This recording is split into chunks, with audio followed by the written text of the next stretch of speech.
What's going on, fellow Z Warriors? It's your boy, Mr. Waffles here. We're here with a deck discussion, and we're going to be talking about a card that has been sparked up on the threads for a couple of days now, and the card we're talking about is Wall Breaker. So let's take a look at the card so we can read its actual effect and see what it actually does. Alright, so it's a physical attack, damage attack table plus win stage. Attached to your opponent's MP. While attached, your opponent cannot gain anger. Banish this card when your opponent deals critical damage. Alright, first off, sure, it doesn't do a lot of damage, but it still does damage, and it's still something. The point of it is not to deal a lot of damage, obviously, it's the effect. Same thing with Devastating Blow. Devastating Blow is +1.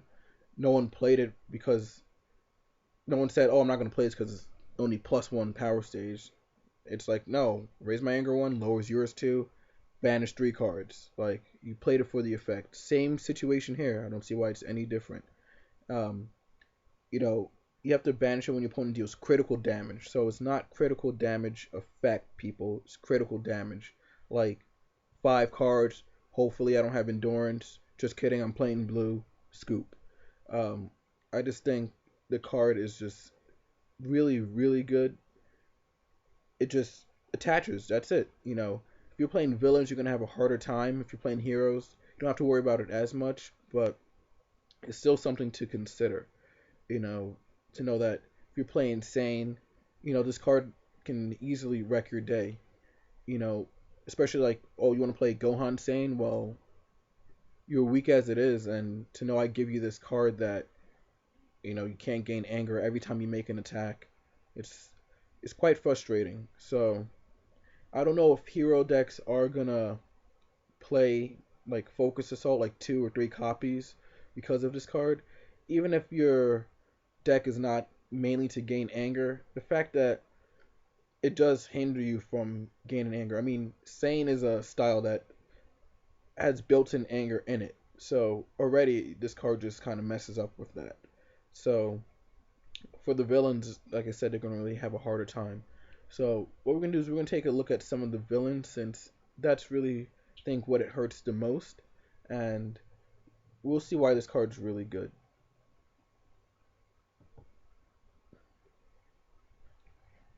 So we'll take a look at Ghost Nappa.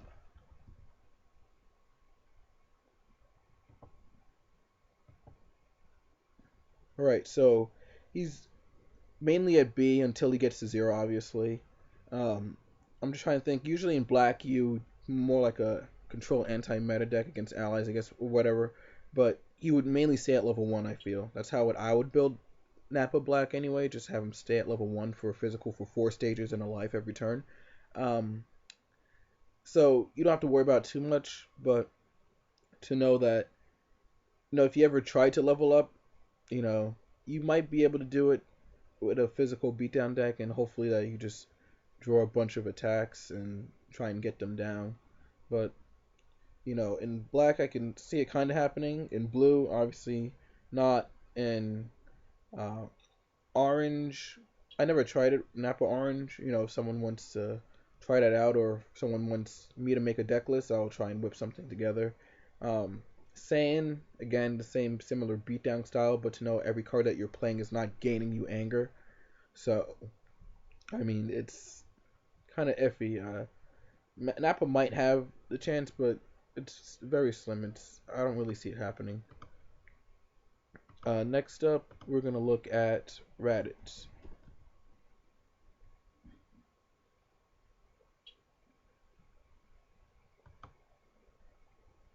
So first of all, his effect is not gonna do critical damage ever, and he's mainly at B, and then for when he's one above, he's at A.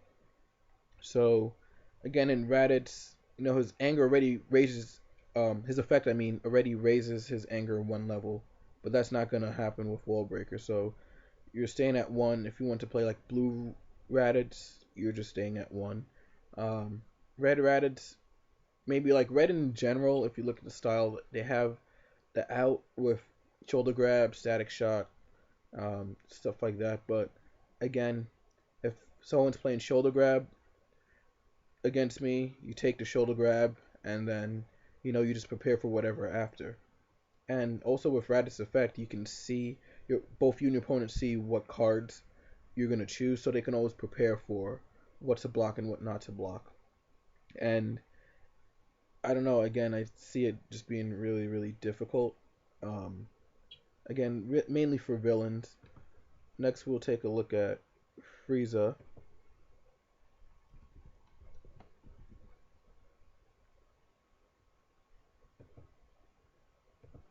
So Frieza's pretty beefy. He's at C for at least half of his power stages, then at B, then at A. So Frieza might get away with it, I guess, in a certain type of deck. But you gotta remember, he only powers up 2. So if he takes a physical, it's gonna hurt him hard and it's gonna drop him back so much. So to know if your opponent is playing Wall Breaker or probably playing some control kind of deck to begin with, to know they know what cards to that are going to be deadly, that's going to deal critical damage. Vegeta and Frieza, first things that will come to mind for me would be Supernova and Galagun. You just try and hold an energy for that if they play it. You know, simple as that. Um, Again, every time you stop an attack, you may raise your anger 1 level. Well, that's not happening. It's just not. So again, I feel this card's really good, and in my opinion, I feel like it's underestimated. Everyone's kind of throwing it by the wayside, like, oh, it's you just deal critical damage, like endurance doesn't exist or something.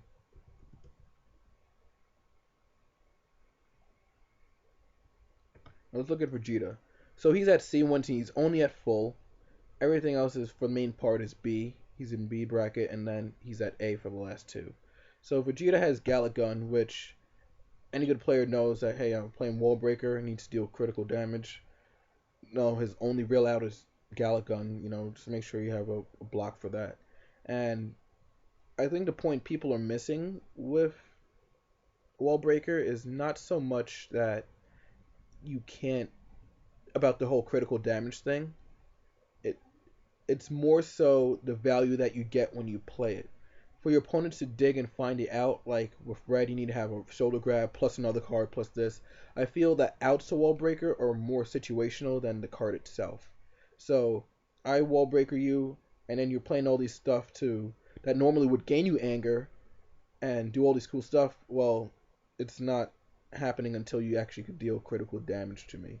And by that time, again, you're still at 1, and I can still level up. So like I said, I think it's really, really difficult. Ginyu, probably orange Ginyu definitely can. Black Ginyu definitely can. You know, um, so Ginyu wouldn't have a problem with that. But again, it can slow it down with the whole, can't use body switch. You can't gain the anger. So I think, my personal opinion, I think the card is really good. Um, do I think it's broken? Yeah, actually, I would say so. Just because even if for decks that don't need to gain anger, it's still a card that you can still play and it still attaches. So if they ever try to gain anger, it's just not happening.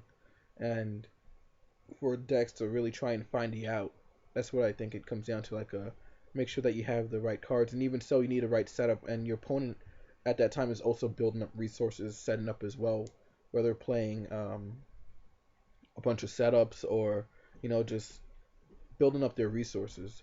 Against Black Krillin, they stay at 1 obviously with the promo Krillin because I think that's the best way to play it, and they have Smoothless Drill Out. That's an extra card that they have, plus the Mastery, which limits your moves as well. So it's already putting you in a crippling spot, and you have to try and do critical damage for that. It's not happening.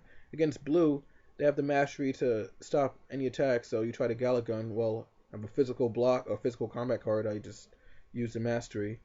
Or, you have a bunch of different, things. Orange, they have the drills again, like I said before. And Black has some beefy endurance as well.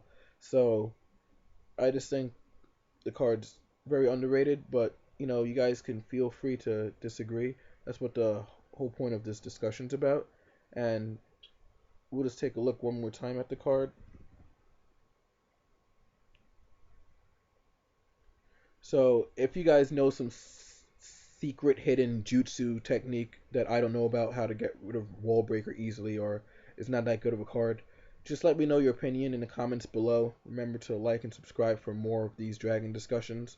And I just think that, if it might see a change in the meta, it can, once we start organized play, I think the card can see a decent amount of play, and the decks that use it will use it well and make sure I can get as much value out of it as possible. So that's it for this dragon discussion. And if you guys want to again discuss more about it, just do it in the comments below, and remember to like, comment, and subscribe. Mr. Waffles out.